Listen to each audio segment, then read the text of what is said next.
मित्रहरू नमस्कार। यहाँ सम्पूर्णमा हिजो चैत 15 गते यो गणतन्त्र लोकतन्त्रको विरुद्धमा पुनः हिजोको मण्डले कुण्डले निरङ्कुशवादीहरू सबलाउन थाले।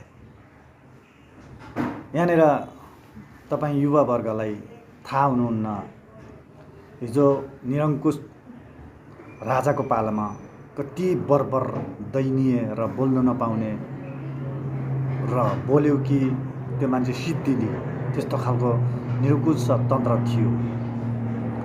यहाँलाई थाहा छ अहिलेको अवस्था पनि खराब छ, किन भन्दाखेरि हामीले सही मान्छे चुनेर पठाएका छैनौँ। त्यसले गर्दा हामीले यो परिस्थिति झेल्नु परिरहेको छ।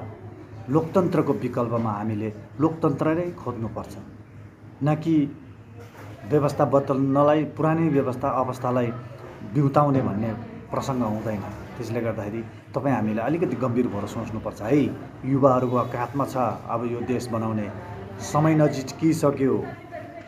भयभरको सज्जन इमान्दार युवाहरू परदेशिसके, उहाँहरूलाई सबैलाई कसरी नेपालमा ल्याउने र हामीले एकदम इमान्दार र सज्जन युवा नेताहरूलाई अगाडि सार्नुपर्ने हुन्छ।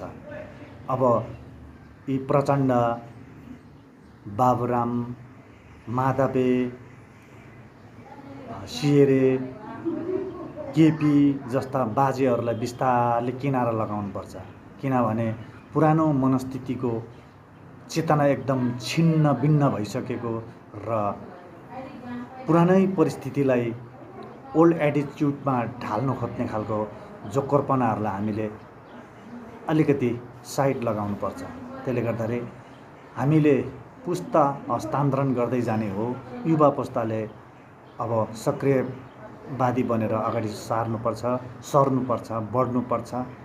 यो क्रमलाई अलिकति गम्भीरतापूर्वक सोच्नु होला भन्न चाहे। धन्यवाद।